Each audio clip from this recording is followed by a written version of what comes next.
Yo guys, I'm here with legendary Dansky, and I thought about what can we bring up and what can we give you, and I thought maybe give him some questions. I also have some questions for him, so I take up my phone here because I can't remember them all, and I think this could be maybe a little bit interesting for you especially.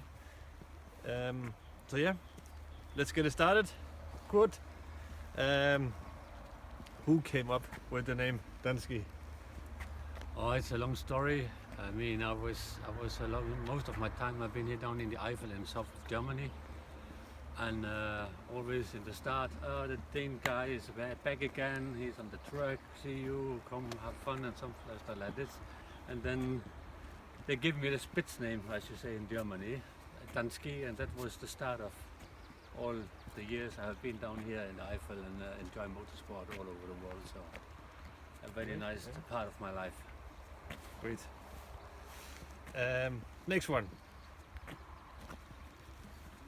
Let's jump to this one. I think that's a good one. Who was your best teammate and who pushed your limits?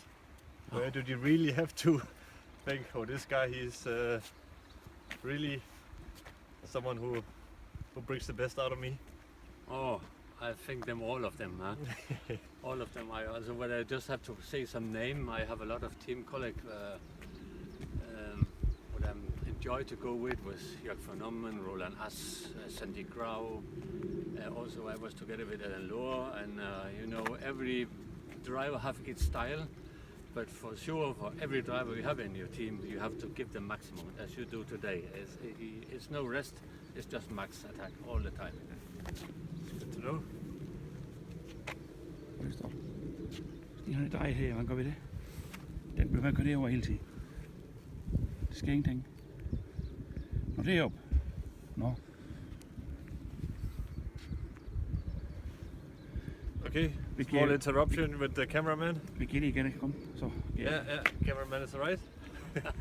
All good. Yeah, when you say driving style, that's what I want to ask you. How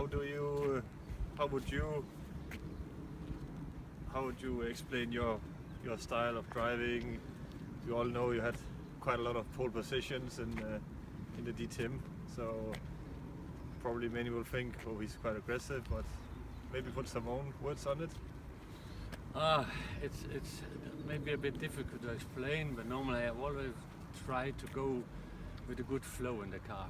So it's not looking spectacular, and I'm not really cutting curves as you do. Yes, it was I think about the same, but else the rest I was very gentle with the car because I also want to be quick at the end of the race, and that I could see a lot of time that my colleague was attacking, going a bit away, but I could see them middle of the race, and the race I was on the side of them, and that was mostly my tactic. I know somebody of my colleagues, they go maximum attack to make the gap and then to control the race in the mirror, but it's not always working, so I keep this style more or less all my life where I was going for example for Mercedes. And that's the guy saying that where they have to make special rims on the wheels because he was touching the wall all the time. But alright, I believe you. Cameraman, we have a problem. 1 second. Vi skal lige have kodet igen. Ret nu lidt.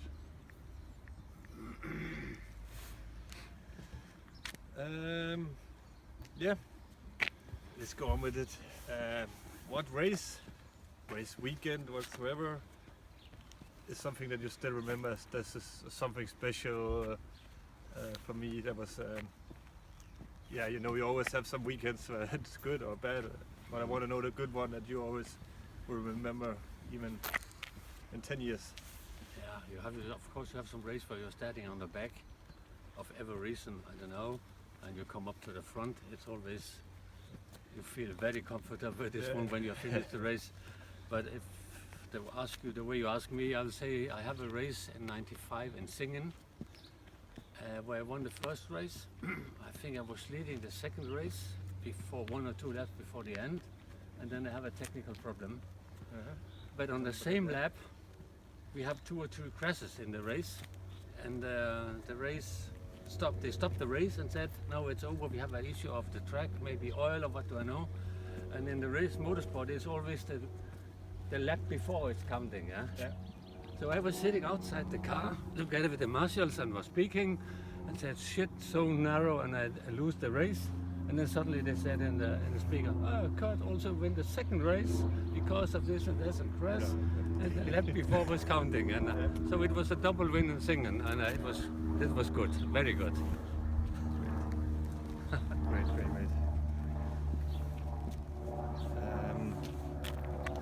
Yes. Now talking about all this stuff. Your best race car? Probably have some bit, but I have driven a lot, and what you have a lot of joy was in the Mercedes time where we're running Ever 1, Ever 2, I would say especially Ever 2 with the high wings on the rear, everybody know it. It was really a fight machine, you could really battle at it, and it's make as race driver, you know it, a lot of fun that you really can do a lot of stuff and you're still going quick. But for me, the most complete race car was the C-Class in '94. Where we jump into the C-Class, it's for like a prototype, very quick engine, very quick car, everything was just fitting together. And at that time I was running with a tire from France, and it was really very good, working very good together. And I mean, for 12 races we were 6 times on the pole, so it's just show. It was really fantastic to drive this car, so I will never forget it. It was really the top of me, together with the Saxby team at that time. Yeah, I know you just were now trying it, and he called me actually with a big smile on his face. You could even see it through the phone. So I think yes, I believe you. Coming to the end. What race year? When you talk about statistic, But now I want to know what's the best race year for you, like personally, like over a complete season, and you say this was great. It could be with a great team, it could be with the results or whatever, something special for you. Oh, I have been through a lot of class. I have some really nice and good races also in Formula 3 time here in Germany, and I will never forget this. And then I will come back on the time at Mercedes. It was really the highlight in my life. With the Evo 2, the C-Class, where we really was dominated and really was up front every race, and that's you will never, as a race driver, you never forget it. It's just maximum attack. So it was a very good, many good years for me. Yeah. That leads on to the last question I have. What race, what person in your career has meant the most for you? You know, you have always a career change here where, you know, this is being in the right time or the right place, or just a race that you remember, this made me make the last step to fulfill my dream to become a professional race driver. You are meeting so many people in your life. Of course you have the people who open the doors for you. Also, I cannot mention all of them, but if you're looking on the sport side of motorsport, then for sure Ernst Moser, the guy who is boss for the Phoenix team today, he's for me the man I will know till I go into the earth, because we was like a father and son. We was always together, and we have a lot of success, and you never forget stuff like that. It was really a fantastic time for me. Thank you, Daddy. Great. Guys, I hope you enjoyed the show. If you have any question, leave a comment down below, and of course I will put it towards my daddy. And if we should make a live session, maybe when you can come in and converse with us, you can ask us the questions. I would gladly do that. Otherwise, we will be at the Nürburgring this weekend. Qualifikationsrennen auf der Nürburgring. Also, Achtung Fahrer, Achtung Fahrerlager. Team will be there. So come by, say hi. We will gladly be there for you. And thank you for watching. It's a pleasure. and take care. Bye. Bye bye.